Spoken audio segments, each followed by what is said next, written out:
ቤተሰቦቼ ከሞትኩ በኋላ መርዶ ቢነገራቸው ይሻላል። በሳውዲ እስር ቤቶች የሞት ቅጣት የሚጠባበቁት ኢትዮጵያውያን። በሳውዲ አረቢያ 3 ኢትዮጵያውያን ከአደንዛዥ እጽ ጋር በተያያዘ ክስ የሞት ፍርድ ሲፈጸምባቸው ቢያንስ 65 የሚሆኑት ደግሞ ፍርዳቸው ተፈጻሚ የሚሆንበትን ጊዜ እየተጠባበቁ መሆኑን ሂዩማን ራይትስ ዎች አስታውቋል። የሳውዲ መገናኛ ብዙሃን በኸሚስ ሙሻሂድ ማረሚያ ቤት የሚገኙ ከ200 በላይ ኢትዮጵያውያን የሞት ፍርድ እየጠበቁ መሆኑን ዘግበዋል። ቢቢሲ ያነጋገራቸው የሞት ፍርድ የተፈረደባቸው እነዚህ ወጣቶች ከመፈረዱ በፊት የኢትዮጵያ መንግስት ይድረስልን ሲሉ ይማጸናሉ።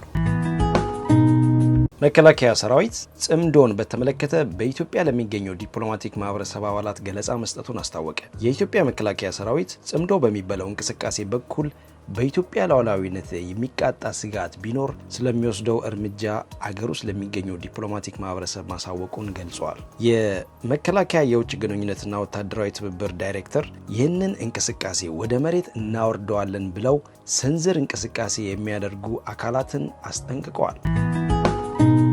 የፌዴራል ዳኞች አስተዳደር ጉባኤ በፌዴራሉ የመጀመሪያ ደረጃ ፍርድ ቤት ልደታ ምድብ አንደኛ የውርስ ችሎት ተመድበው ሲሰሩ ከባድ የሥነ ምግባር ጥሰት ፈጽመዋል ያላቸውን ረዳት ዳኛ ታምሩ አያሌውን ከዳኝነት ስራቸው አሰናበተ።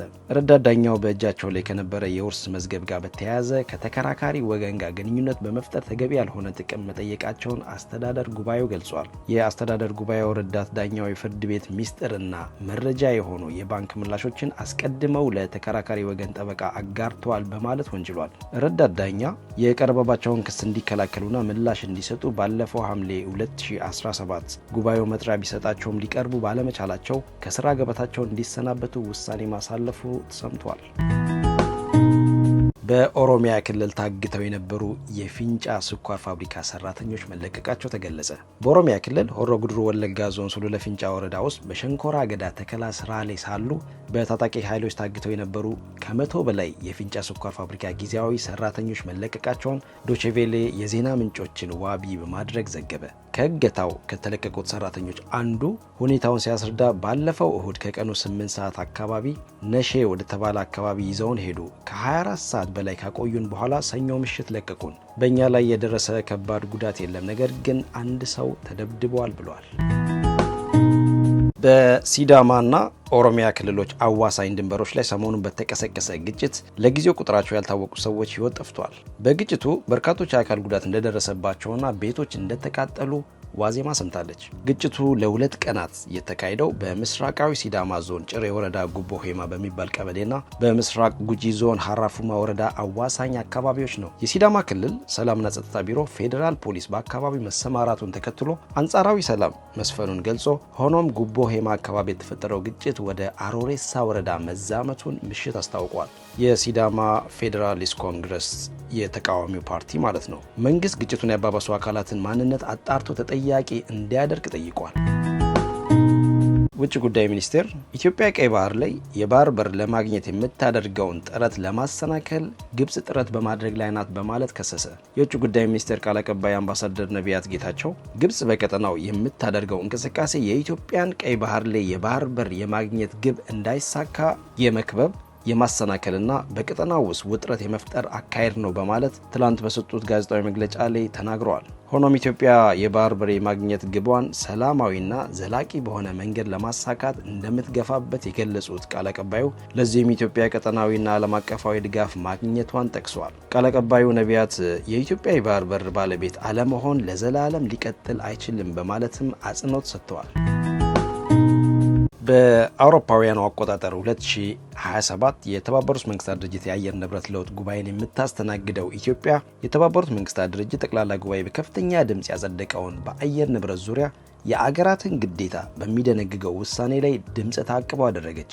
ውሳኔውን 141 ሀገራት የደገፉትና 8 ሀገራት የተቃወሙት ሲሆን ኢትዮጵያ፣ ኤርትራ፣ ሱዳን፣ ደቡብ አፍሪካና ኩዌትን ጨምሮ 28 ሀገራት ድምፅ ተአቅቦ አስመዝግበዋል። ጠቅላላ ጉባኤው ድምፅ የሰጠው ዓለም አቀፉ የፍትህ ፍርድ ቤት አገራት ከባቢና አየር ንብረትን ከበካይ ጋዝ ልቀት የመጠበቅ ግዴታ እንዳለባቸውና ይህንን ካላደረጉ ለሚያደርሱት ጉዳት እንደ ሁኔታው ካሳ እንዲከፍሉ ሊገደዱ እንደሚችል በሰጠው የህግ አስተያየት ላይ ነው። የፍርድ ቤቱ ውሳኔ የአገራት የከባቢና የአየር ንብረትን ፖሊሲዎች የህዝባቸውን በህይወት የመኖር መብት፣ የጤናና ደረጃውን የጠበቀ ኑሮ የመኖር መብት ማስጠበቅ መቻሉን ማረጋገጥ አለባቸው ይላል። አሜሪካና ሩሲያ የጠቅላላ ጉባኤውን ውሳኔ ከተቃወሙት አገራት መካከል ናቸው። በነዳጅ ዋጋ መናር ምክንያት የተቀሰቀሰውን መጠነ ሰፊ የህዝብ ተቃውሞ ተከትሎ ኬንያ የናፍጣ ዋጋን ልትቀንስ ነው። የኬንያው ፕሬዝዳንት ዊሊያም ሩቶ በነዳጅ ዋጋ መናርና በኑሮ ውድነት ምክንያት የተቀሰቀሰውን መጠነ ሰፊ የህዝብ ተቃውሞ እንዲሁም በሀገር አቀፍ ደረጃ የተደረገውን የትራንስፖርት የስራ ማቆም አድማ ተከትሎ መንግስት የናፍጣ ዋጋን እንደሚቀንስ አስታውቀዋል።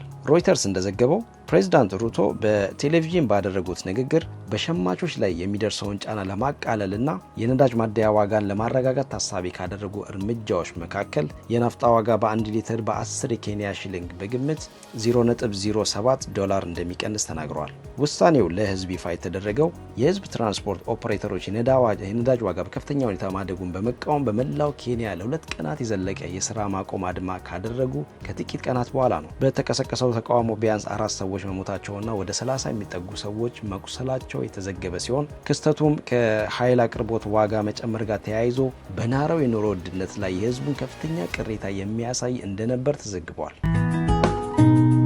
ሳውዲ አረቢያ ጅቡቲን ጨምሮ የቀጠናውን ወደቦች የሚያገናኝ ሬድ ሲ ኤክስፕረስ የተሰኘ የካርጎ አገልግሎት ጀመረች።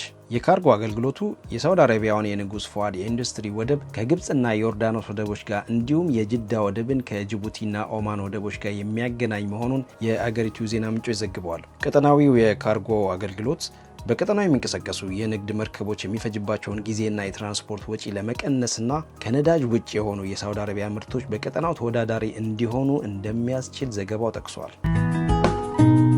የአሜሪካው ፕሬዝዳንት ዶናልድ ትራምፕ በጦር መሳሪያ ሽያጭ ዙሪያ ከታይዋን መሪ ጋር እንደሚነጋገሩ ገለጹ። ይህ እርምጃ ከተለመደው የዲፕሎማሲያዊ ስርዓት ፍጹም የተለየ እንደሆነ ተነግሯል። አሜሪካ ከቻይና መንግስት ጋር ይፋዊ ዲፕሎማሲያዊ ግንኙነት ለመመስረት ስትል ከታይዋን ጋር የነበራትን ትስስር ካቋረጠችበት እንደ አውሮፓውያን አቆጣጠር ከ1979 ጀምሮ የአሜሪካና የታይዋን መሪዎች በቀጥታ ተነጋግረው አያውቁም። ቻይና ታይዋንን ግዛቷ እንደሆነች የምትቆጥር ሲሆን ታይዋንን በኃይል ለመጠቅለል ያላት ፍላጎትም ቢሆን እስካሁን አልተቀየረም። አሜሪካ ራሷን በራሷ የምታስተዳድረውን ይህችን ደሴት ለረጅም ጊዜ ስትደግፍ የቆየችና ራሷን መከላከል የምትችልበትን የመሳሪያ ድጋፍ እንድታገኝ በሕግ የተገደደች ቢሆንም ይህንን ድጋፏን ከቻይና ጋር ካላት ዲፕሎማሲያዊ ግንኙነት ጋር እያጣጣመች ትገኛለች ሲል የዘገበው ቢቢሲ ነው።